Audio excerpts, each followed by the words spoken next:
அனைவருக்கும் வணக்கம். பாரம்பரிய திருவள்ளுவர் குலவம்சம் பிரசன்ன ஜோதிடர் சுப மாரிமுத்து திருப்பூர்லேருந்து இந்த பதிவு உங்களுக்காக. ஐயா வணக்கம். ஐயா வணக்கம் ஐயா.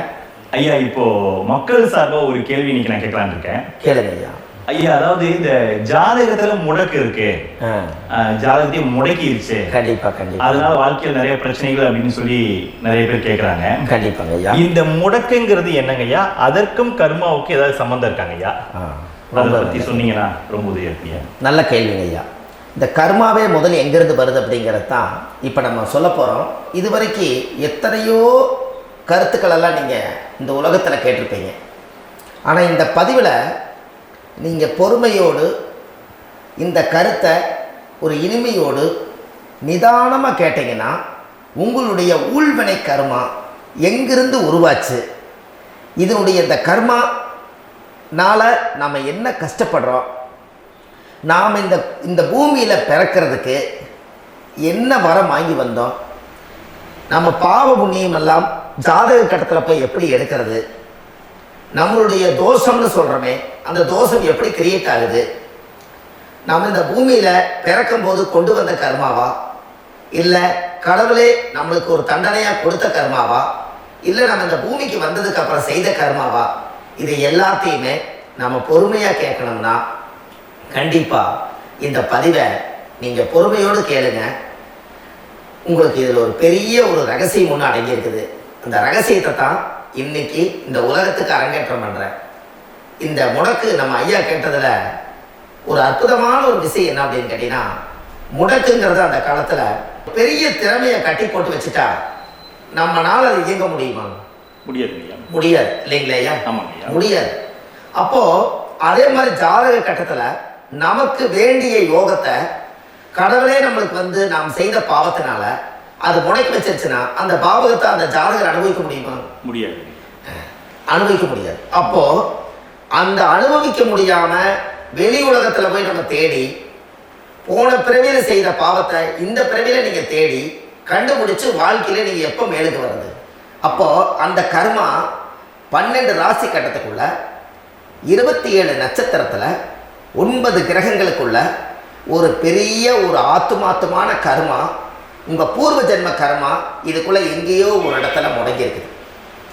இந்த முடக்க மட்டும் உங்க ஜாதகத்துல நீங்க கண்டுபிடிச்சிட்டீங்கன்னா ஹைலைட்டா வாழ்றதுக்கு இந்த உலகத்துல சுதந்திரமான வாழ்க்கை வாழ்றதுக்கு ஒரு மிகப்பெரிய பொக்கிஷம் உங்க ஜாதகத்துக்குள்ளேயே இருக்கு.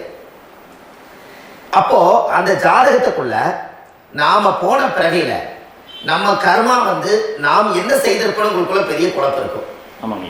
என்னங்கய்யா, நீங்க என்ன கர்மா பண்ணிட்டு வந்தீங்க, நாம போன பிறவில நம்ம யாரை ஒரு வதச்சோம், யாரை நம்ம மனசை புண்படுத்தணும், நம்ம தாத்தாவுக்கு சோறு போட்டோமா, நம்ம பாட்டனுக்கு சோறு போட்டோமா, நம்ம முப்பாட்டனுக்கு சோறு போட்டோமா, நம்ம கொள்ளு பாட்டனுக்கு சோறு போட்டோமா, அப்ப நம்ம அப்பாவுக்கு நம்ம பெற்றவருக்கு நம்ம சாப்பாடு கொடுத்தோமா, இவங்களுக்கெல்லாம் நம்ம சேவை பணிவடைகள் செஞ்சோமா, நம்மளுடைய உறவுகளுக்கெல்லாம் அரவணைச்சு போனோமா, நம்மளுடைய இந்த மாதிரி நாம் ரத்த சம்பந்த உறவுகளை இருந்துதான் இந்த உலகத்துக்கு நம்ம வெளியில வந்திருப்போம். அப்போ வெளியில நீங்க நிக்கிறீங்க, அப்படியே மேல போய் பார்த்தீங்கன்னா ஒரு 7 தலைமுறையில ஒவ்வொருத்தரும் செய்த கர்மாவெல்லாம் நம்ம பிளட் ரிலேட்டிவா இப்போ நீங்க கரண்ட்ல இருக்கிறவங்க கிட்ட தான் டெபாசிட் பண்ணிருக்கு. அப்ப இது தெரியாம நாம ஜாதகத்துக்குள்ள போய் தசாபுத்தி நல்லா தெரிஞ்சிருக்குதே, நான் ரொம்ப கஷ்டப்படுறேன், என் ஜாதகத்தில் போய் பார்த்தேன் எல்லா கிரகங்களும் நல்ல வலிமையா இருக்குன்னு சொன்னாங்க, ஆனா இன்னும் என்னுடைய கடன் அடையல, இன்னும் என்னோட கர்மா தீர்ந்த மாதிரியே தெரியல, எனக்குள்ள ஒரு தாட்டு என்னமோ நான் ஒரு பிண்டங்கிற வாழ்க்கையிலே வாழ்ந்துட்டு இருக்கேன் அப்படின்னு நீங்க சொல்லும் போது, அப்ப இதையெல்லாம் தாண்டி ஒரு கர்மா உங்களுடைய ராசி கட்டத்துக்குள்ள எங்கேயோ ஒரு பக்கத்துல ரகசியமா புதைஞ்சிருக்கு. அப்போ அந்த ரகசியமா புதைஞ்சிருக்கக்கூடிய அந்த முடக்கு தான் இன்னைக்கு இந்த உலகத்துக்குள்ள நீங்க தெரிஞ்சுக்கக்கூடிய விஷயம். அப்போ அந்த முடக்குங்கிறது ஒரு உண்மை இந்த உலகத்துக்கு நம்மளை எல்லாத்துலேயும் நல்லா யோசிச்சு பாருங்க. 12 ராசி கட்டம் இருக்குதுங்களா ஐயா? ஆமாங்க ஐயா. ஆனா கிரகம் எத்தனை இருக்குதுங்க? 9 தான் இருக்குங்க. ஆமா, 12 ராசிக்கு 12 கட்டத்துக்கு 12 கிரகம் கொடுத்துருக்கலாம்ல கடவுள். அப்ப ஏன் 3 கட்டத்தை மட்டும் எம்டி பண்ணி மீதி 9 கிரகத்தை வச்சுக்கிறாருன்னா, அப்ப நாம் செய்த 3 தலைமுறை கர்மாவுக்கு அது எந்த கட்டம் பிளாக் ஆகுதோ அந்த கட்டத்துக்குள்ள ஒரு ஏதோ ஒரு ரகசியம் இருக்கிறனால தானே எங்கேயோ ஒரு பக்கத்தில் நீங்கள் கண்டிப்பாக கர்மாவில் மாட்டுவீங்கிறது கனவுலே படைச்சு தானே இதை உருவாக்கியிருக்காரு. 12 ராசிக்கு 12 கட்டம் கொடுத்துருந்தா எங்கே நீங்கள் சுற்றி வந்தாலும் ஏதோ ஒரு வீட்டுக்குள்ள போய் பார்த்துக்கலாம். நிச்சயமாங்க. ஆனால் ஒரு வீடு சுத்தமாக இருக்குது, ஒரு வீட்டில் 4 கிரகம் இருக்குது, ஒரு வீட்டில் 3 கிரகம் இருக்குது, ஒரு வீட்டில் 5 கிரகம் இருக்குது, ஒரு 3 வீடு 4 வீடு காலியாக இருக்குது. அப்போ எங்கேயோ ஒரு ராசி கட்டத்துக்குள்ளேயே கடவுளுடைய கர்மா விளையாட்டு, அது ரகசிய விளையாட்டு தான். அப்போ இந்த இடத்துல தான் உங்கள் ஜாதகத்தில் முடக்கு இருக்குது. இந்த முடக்க நீங்கள் எப்படியெல்லாம் அதை ஆராய்ச்சி பண்ணி கண்டுபிடிக்க முடியும் அப்படிங்கிற ஒரு விஷயத்தை தான் இன்னைக்கு நம்ம இந்த உலகத்துக்குள்ள இதை நுழைக்க போகிறேன். இப்போ அப்பா செய்த பாவம்னு ஒன்று இருக்குமில்ல ஐயா? ஆமாங்க ஐயா. நம்ம அறியாத வயசுல தெரியாதல அப்பா செய்த பாவம்னு இருக்கும். அப்பாவுடைய சொத்து பிள்ளைக்கு தானா, அப்பாவுடைய பாவம் பிள்ளைக்கு தானே? ஆமாங்க ஐயா. ஆமாங்க ஐயா. என்னங்க ஐயா? ஆமாங்க ஐயா. சரி, அப்ப தாத்தா இருக்கிறாரு, தாத்தாவுடைய கர்மா உயிர் எங்க எழுதி வைக்கிறாருங்க? அப்போ மகனை பெற்றுறாரு. அப்ப தாத்தா மாதிரியே முகம் இருக்குது, தாத்தா மாதிரியே அவருடைய நடை உடை பாவனை இருக்குது, அவர் தாத்தாவுடைய ஜீனு தான் அப்படின்னு இவர் சொல்லும் போது அப்ப தாத்தாவுடைய சொத்து பேரனுக்கு சொந்தம்னா தாத்தாவுடைய பாவம் எங்க போகுங்க? பேரனுக்கு தான். Very good. அப்ப இந்த அப்போ இந்த கர்ம எப்படி டிரான்ஸ்ஃபர் ஆகுதுன்னு உங்களுக்கு தெரியுதா? புரியுது புரியுது. அப்ப நீங்க போன பிறவியில அந்த தாத்தாவுடைய பேரனை நீங்க பிறக்கிறதுக்கு கர்மம் உங்களை செயல்பட வச்சிருக்குது. அதனால நீங்க தாத்தாங்கிறீங்க. அதனால இந்த கௌரவமே எங்க தாத்தா சம்பாதிச்ச சொத்து, நான் தான் அனுபவிக்கணுங்கிற விதியை நீங்க உருவாக்கிறீங்க. புரியுது.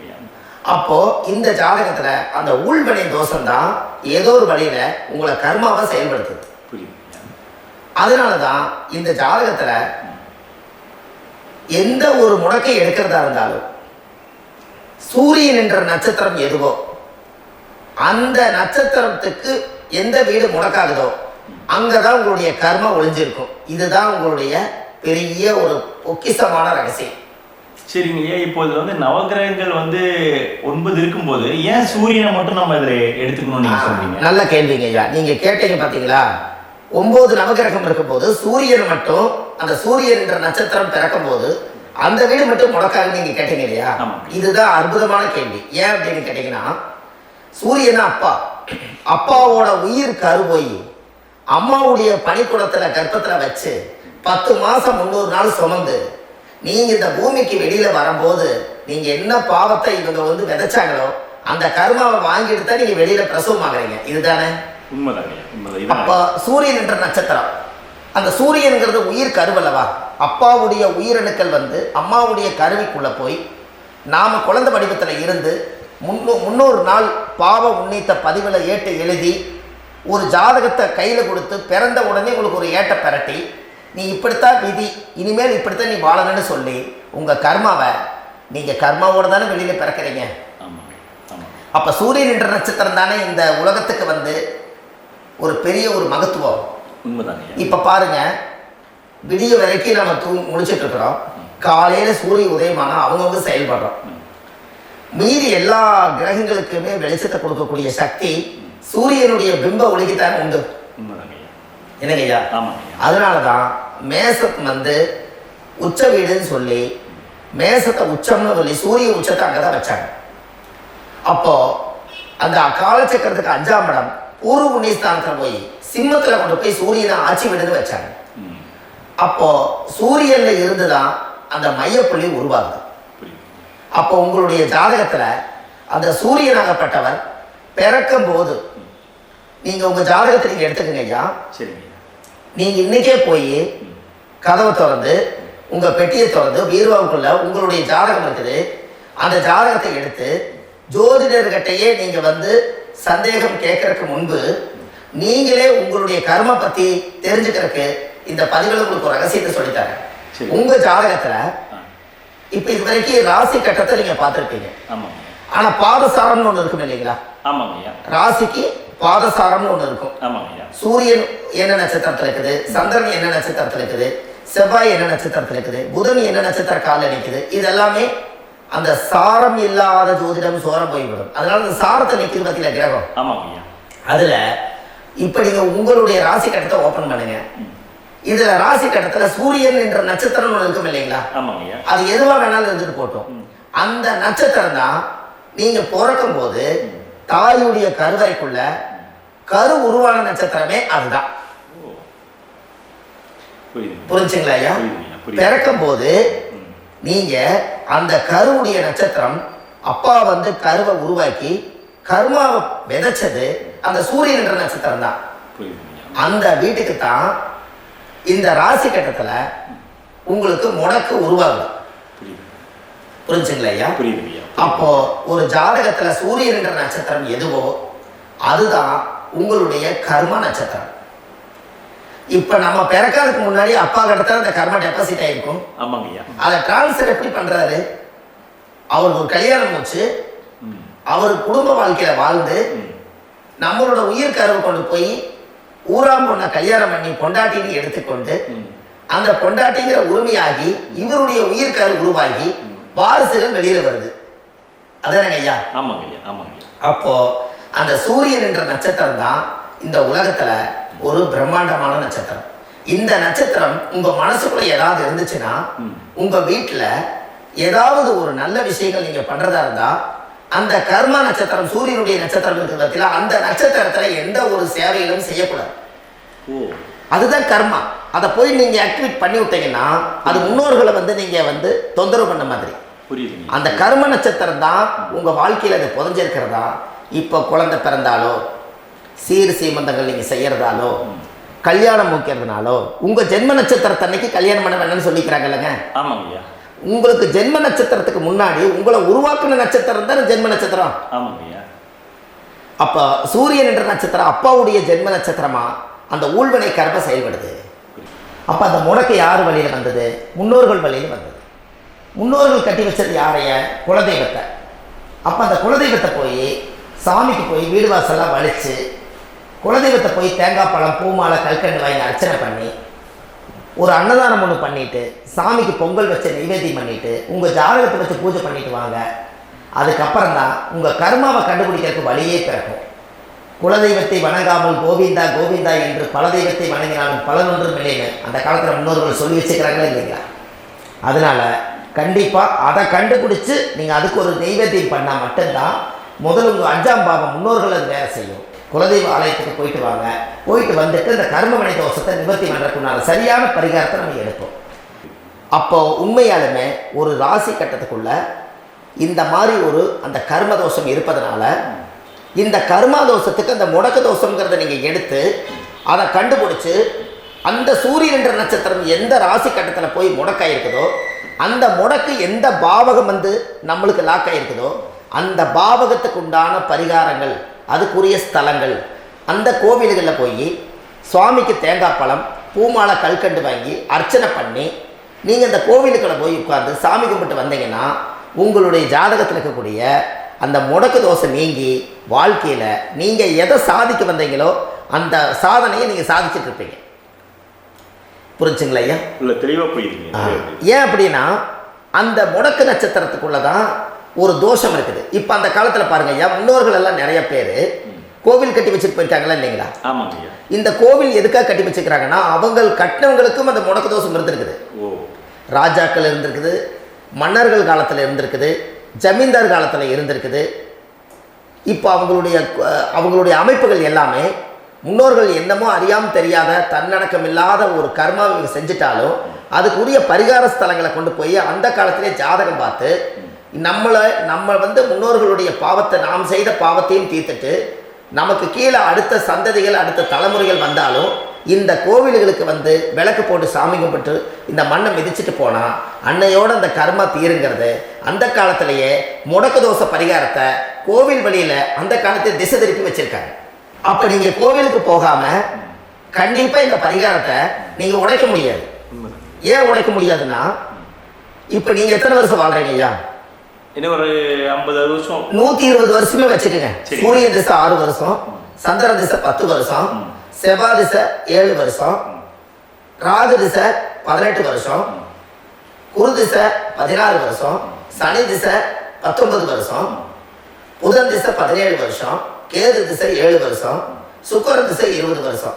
இப்போ நான் சொன்ன டோட்டலெல்லாம் கூட்டிங்கன்னா 120 வருஷம் வரும். இது ஒரு மனிதர் பிறந்து பூர்ண ஆயுளோடு வாழ்ந்தால் இந்த 120 வருஷம் வாழ்ந்தால் அவர் இந்த பூலோக பதவி விட்டு சிவலோக பதவி போயிடுவார். அதுக்கு பேர் தான் பூர்ண ஆயுள் என்று பொருள். அப்ப இந்த பூர்ண ஆயுள வாழ்ந்தவருக்கு 120 வருஷம். கோயில் எத்தனை வருஷம் வாழ்ந்துங்க ஐயா? கோயில் ஒரு கோயில் பழங்காலத்து கோயில் எல்லாம் எத்தனை வருஷம் வாழுதுங்க? 12 வருஷத்துக்கு கும்பாபிஷேகம் பண்ணுவாங்க. அது ஓகே, அது பரவாயில்ல. 12 வருஷத்துக்கு ஒருக்கா பழச புதுப்பிச்சு கும்பாபிஷேகம் பண்ணி மறுபடியும் அதுக்கு பவர் ஊட்டி சக்தி ஊட்டி அதுக்கு உருவேற்றுறாங்க.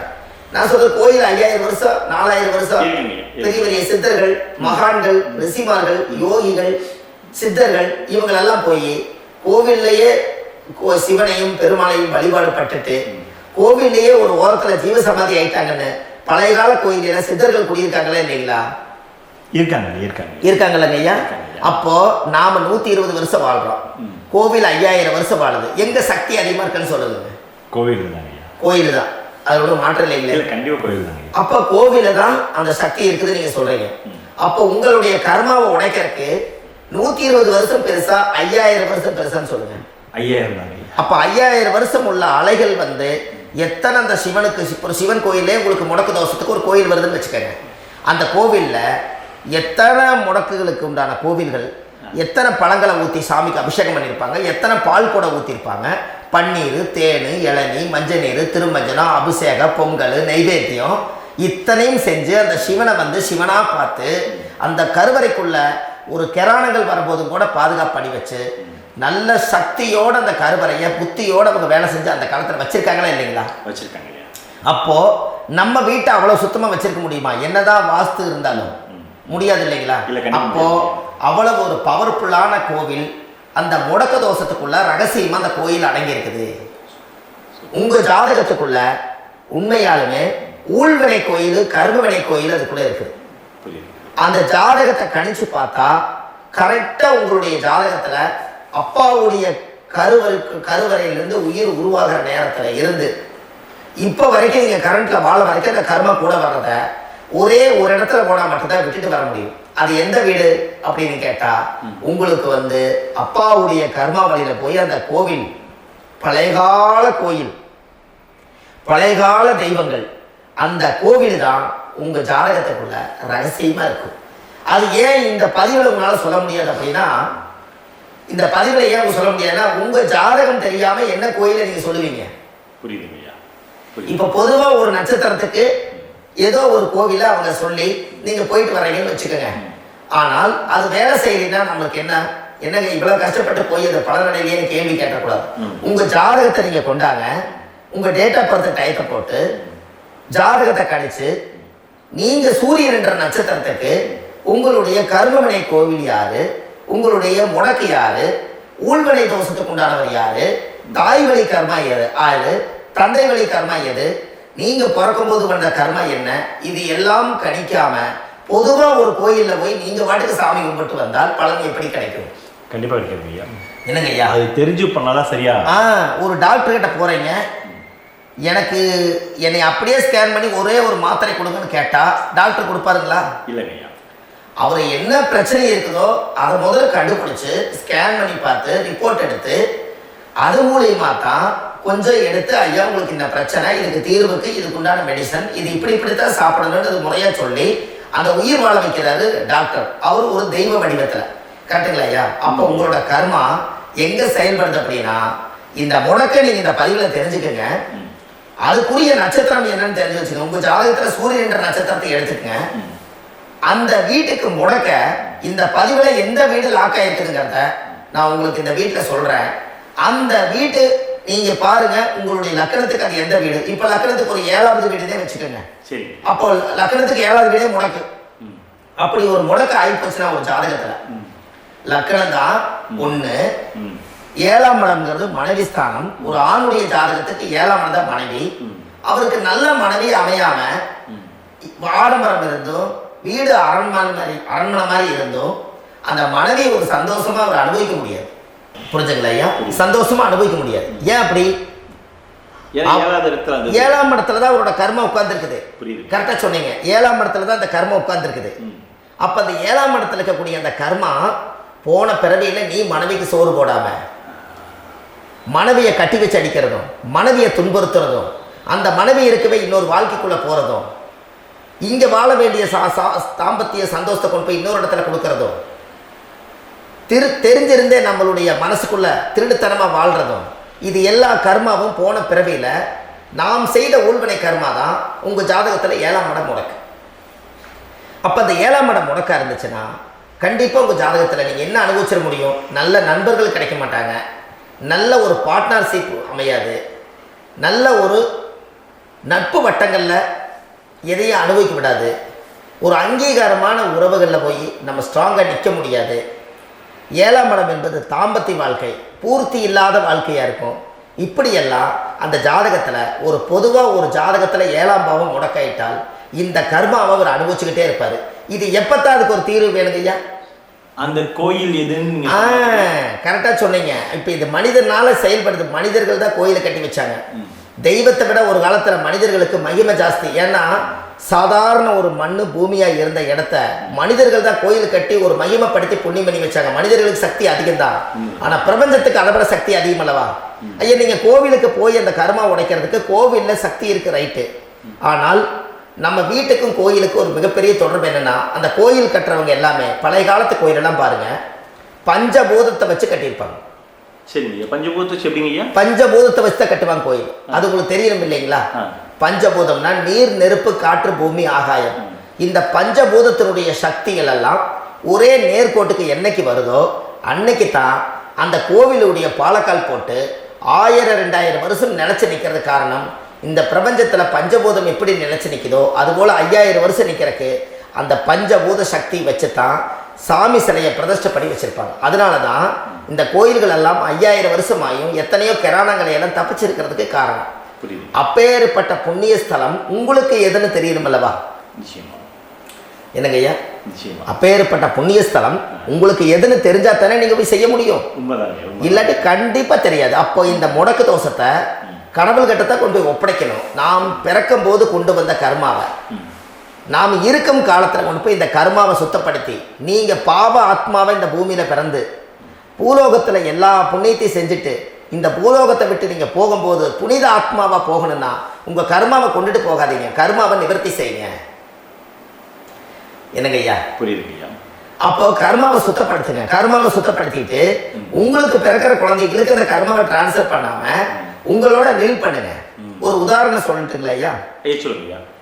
ஒரு காந்தம் ஒன்று இருக்குது இல்லைங்களா? ஒரு காந்தம்ங்கிறது ஒரு தாத்தாவா வச்சுக்கோங்க.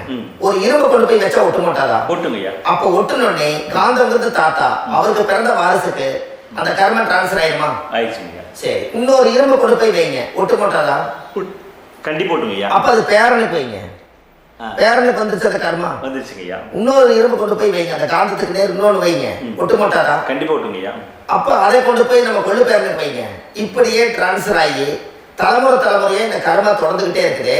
இந்த இடத்துல கொண்டு போய் காந்தத்துக்கு இரும்பு ஒட்டிகிட்டே இருக்குதுல்ல, இந்த இடத்துல ஒரு மரக்கட்டை செஞ்சு கொண்டு போய் கரெக்டா வச்சுக்கிட்டே போட்டுமா? அந்த மரக்கட்டையை கொண்டு போய் வைக்கிறவர் யார்? மரக்கட்டையை வச்சுட்டு அடுத்த வாரிசு புனிதமா பிறந்துட்டு அந்த மேல இருக்கிற கர்மா எல்லாம் இந்த அடுத்த இது வராதுல்ல, வராது. இதுதான் கர்மா, தொடர்ந்து வரக்கூடிய கர்மாவை அதை நில் பண்ணணுங்கிறதுக்கு பேர் தான் இந்த உதாரணத்தை சொன்னவங்களுக்கு. அப்ப நாம் இந்த பூலோகத்துல நம்ம ஒரு தாயுடைய கருவறையில் இருந்து தொப்புள் கொடி அறுக்கும் நேரம் நாம் என்ன கர்மாவை வாங்கி வந்திருந்தாலும் அதையெல்லாம் ஆராய்ச்சி செய்து ஜாதகத்தில் முழுமையாக கண்டுபிடிச்சு ஒரு காலம் இல்லைனாலும் ஒரு காலம் நம்ம நல்லா இருக்கிறதுக்காக நம்ம வாரிசுகள் எல்லாம் நலமடைஞ்சு வளமடைஞ்சு வர்றதுக்காக இந்த கர்மா தோஷத்தை கரெக்டாக கண்டுபிடிச்சு சரியான கோவிலுக்கு போய் நீங்கள் கர்மாவை நிவர்த்தி பண்ணி அங்கே பூஜை புனஸ்தானங்கள், சகசரநாம பூஜைகள், ஓமங்கள், வழிபாடுகள் இதெல்லாம் நீங்கள் செஞ்சு உங்களுடைய பாவத்தை எல்லாம் கழித்து உங்கள் ஜாதகத்தவே யோகமாக மாற்ற முடியும். கண்டிப்பாக மாற்ற முடியும். ஏன்னா நம்ம யாரை நம்பி செய்கிறோம்? சரியான கடவுள்கிட்ட வழிகாமிக்க போகிறோம். அப்போ கடவுள் பொய்யாயிருவாரா? இல்லைங்க, நிச்சயமா இல்லை. ஐயா, நம்ம அதாவது அந்த காலத்தை சொல்லுவாங்க, சக்தியுள்ள சாமி கும்பிட்டு புத்தி உள்ள உள்ளே பெக்கணும்னு சொன்னாங்க. 16 வதபதனை பெக்கல, எல்லாம் அறிவோட பெற்றாங்க. அதனால எல்லாமே தாய் தந்தைகள் பேச்சை கேட்டாங்க. அன்னைக்கு எல்லாருமே தாய் தந்தைகளுக்கு தூணா நின்னாங்க. அப்போ அந்த காலத்தில் சக்தியுள்ள சாமி கும்பிட்டு புத்தியுள்ள உள்ளே பெக்கோன்னு சொல்லி அன்னைக்கு அறிவோட பெற்று இந்த கர்மாவை ஆளுக்கு ஒரு கர்மாவை டிரான்ஸ்ஃபரை பிரித்து எல்லாரும் சுத்தப்படுத்தினாங்க. இன்னைக்கு நம்ம ஒரு குழந்தை 2 குழந்தை பெற்று வச்சிருக்கோம். அவங்களுக்கே இவ்வளவு கர்மா வந்துருச்சுன்னா இந்த குழந்தைகளுக்கு என்னைக்கு இந்த கர்மாவை போய் கண்டுபிடிச்சி நீங்கள் எப்போ சரி பண்ணுவீங்கன்னு. அப்போ இந்த வாழ்க்கையில் ஏதோ ஒரு பிரபஞ்ச சக்தி நம்மளை அறியாமல் என்னமோ ஒரு இயக்கத்தில் கொண்டு போய் விட்டுருச்சுங்களா? அப்போ இனிமேலாவது இந்த கர்மாவில் இருந்து கண்டிப்பாக நம்ம நிவர்த்தி ஆகணும்னு சொன்னால் இந்த முடக்கு தோஷத்தை யாரெல்லாம் கண்டுபிடிச்சு இந்த ஊழ்வினை கர்மாவில் இருந்து நாம் கருவறையில சுமக்கும் போது 10 மாசம் நீங்களே என்னென்ன நினைச்சிருப்பீங்க? அதாவது கருவறைக்குள்ள கருப்பா ஒரு பிண்டம் இடப்பக்கம் கிடக்கையில இந்த பூமிக்கு வரும்போது நீங்க என்னென்ன நினைச்சிருப்பீங்க? இந்த பிறந்ததுக்கு அப்புறம் வந்துதான் அம்மா தெரியுது, அப்பா தெரியுது, தாத்தா தெரியுது, பாட்டி தெரியுது, இந்த உலகத்துல கண்டுள்ளாத காட்சிகள் எல்லாம் தெரியுது, எல்லாம் தெரியுது. ஆனா 10 மாசம் உங்க வாழ்க்கையில நீங்க இருக்கும் போது நீங்க என்னென்னலாம் நினைச்சு இந்த பதிவுகளை இறைவன் கொடுத்தாரோ அதெல்லாம் அனுபவிக்கத்தான் வந்தீங்க. அதுக்கு இடையில இருக்கிறதான கர்மா. இந்த ஒரு விஷயம் உங்களுக்கு கிடைச்சிருச்சுன்னா நீங்க எல்லாருமே ராஜயோகமா படைப்பீங்கல்ல.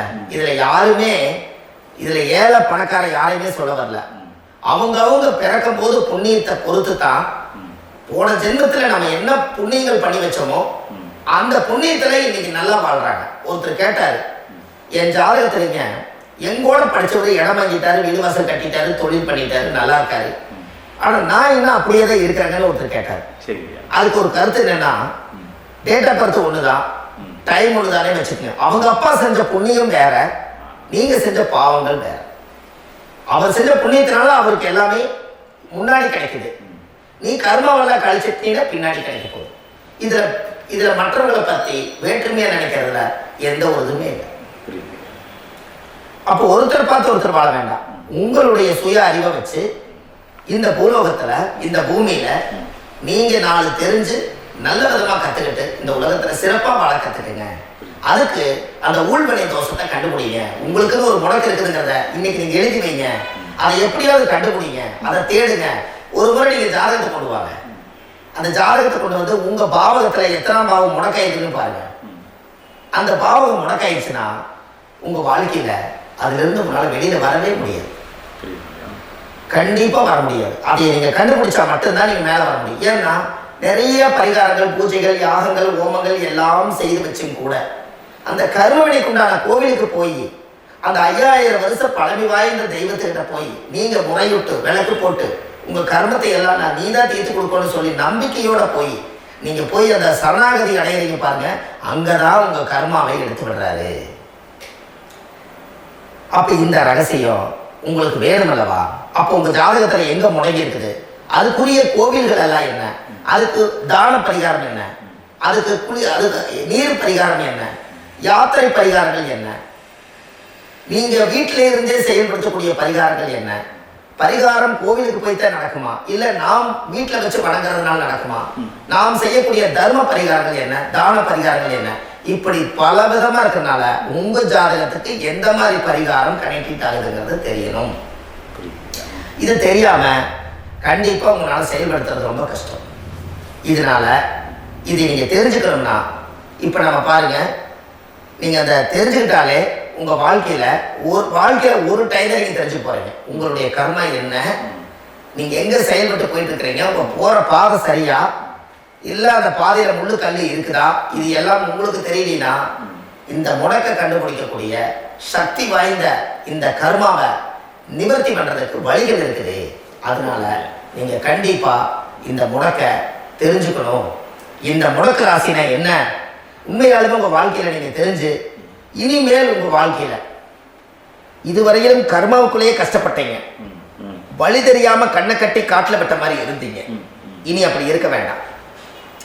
உங்க ஜாதகத்துல 12 ராசி கட்டத்துல 9 கிரகம் போகும், மீதி 3 கிரகம் 3 கட்டம் வந்து உங்களுக்கு எங்கேயோ ஒரு பக்கத்துல 3 கட்டம் எம்டியத்தான் இருக்கும். கரெக்டுங்களா? அது இல்லாம ஒரு ஜாதகம் பிறக்காது. ஏன்னா 9 கிரகத்துக்கு 9 கணக்கு போட்டால் 3 கட்டம் எம்டியத்தான் இருக்குது. அந்த கட்டத்துக்குள்ள எந்த நட்சத்திரத்துல, எந்த சாரத்துல, எத்தனாவது டிகிரியில, எத்தனாவது பாதசாரத்துல, எத்தனை வெகுளையில, எத்தனை செகண்டுக்குள்ள இந்த கர்மா உள்ள புகுந்து உங்களை செயல்படுத்துதுங்கிறத கண்டிப்பா உங்க ஜாதகத்தை கொடுங்க. பார்த்து இந்த விஷயத்தை சொல்கிறேன், நீங்கள் அந்த இடத்துக்கு போய் நிவர்த்தி பண்ணிவிட்டு உங்கள் வாழ்க்கையில் கொஞ்சம் காலம் வாழ போகிறீங்க. பாருங்கள், பிறந்ததுலேருந்து 20 வருஷத்துக்குள்ளே இளமையாக வாழ்கிறீங்க, குழந்தையாக வாழ்கிறீங்க. 20லேருந்து 40 வயசுக்குள்ளே தான் உங்களுக்கு ஒரு பொண்ணை பார்த்து கல்யாணம் பண்ணி ஒரு கரு உருவாக்குறீங்க. அதுக்கப்புறம் 40லேருந்து 60க்குள்ளே குழந்தை பெற்று கடமை முடிச்சிடுறீங்க. 60 வயசுக்கு மேலே ரிட்டையர்ட் ஆகிடுறீங்க. இந்த 20க்கும் 60க்கும் இல்லாத 20லேருந்து இந்த 40 வயசுக்குள்ளே உங்களோட தேடல் என்னவோ அது வாழ வேண்டிய சுகபோகமான வாழ்க்கை எல்லாமே அந்த 40க்குள்ள தான் இருக்கு. இந்த 40க்குள்ள இருக்கக்கூடிய வாழ்க்கையை இந்த கர்மா தெரியாம காலத்தை வீணாக்க வேண்டாம். வாழ வேண்டிய வயசு நீங்க வாழணும். அதுக்குரிய கர்மாவை நீங்கள் சுத்தப்படுத்துங்க. எப்படியெல்லாம் நீங்கள் சந்தோஷமாக வாழ்கிறீங்கன்னு எனக்கு ஒரு தகவல் கொடுங்க. வேறு லெவலில் நீங்கள் இருப்பீங்க. கண்டிப்பாக இந்த பதிவில் உங்களுக்கு நான் இந்த விஷயத்தை கொடுக்க போகிறேன். இந்த முடக்கு நட்சத்திரங்கள் என்ன அப்படிங்கிறத இந்த பதிவில் நீங்கள் ஒரு நோட்டு ஒன்று எடுத்துக்கோங்க, குறித்து வச்சுக்கோங்க. இதில் இருந்து அவங்கவுங்களுக்கு முடக்கு நட்சத்திரம் என்னங்கிறத இந்த பதிவில் நான் உங்களுக்கு கொடுக்குறேன். இந்த வீடு தான் அது முடக்குங்கிறத சொல்கிறேன். இதையெல்லாம் நீங்கள் தெரிஞ்சு உங்கள் ஜாதகத்திலே நீங்கள் முடக்கு எடுத்து கண்டிப்பாக உங்கள் வாழ்க்கையில் நீங்கள் நல்லா இருப்பீங்க. அதுக்கு ஒரு நோட் எடுத்து வச்சுக்கோங்க.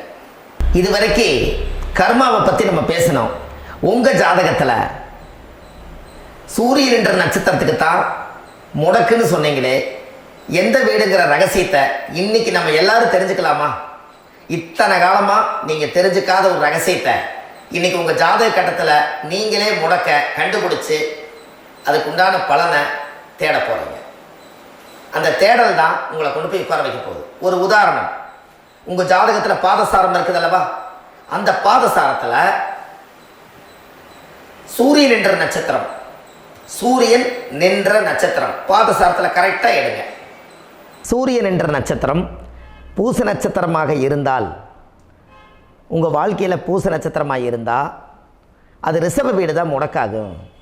உங்கள் லக்கணத்துக்கு அந்த ரிஷப வீடு அது எந்த பாவகமோ அந்த பாவகத்தை முடக்கி வச்சிரும்.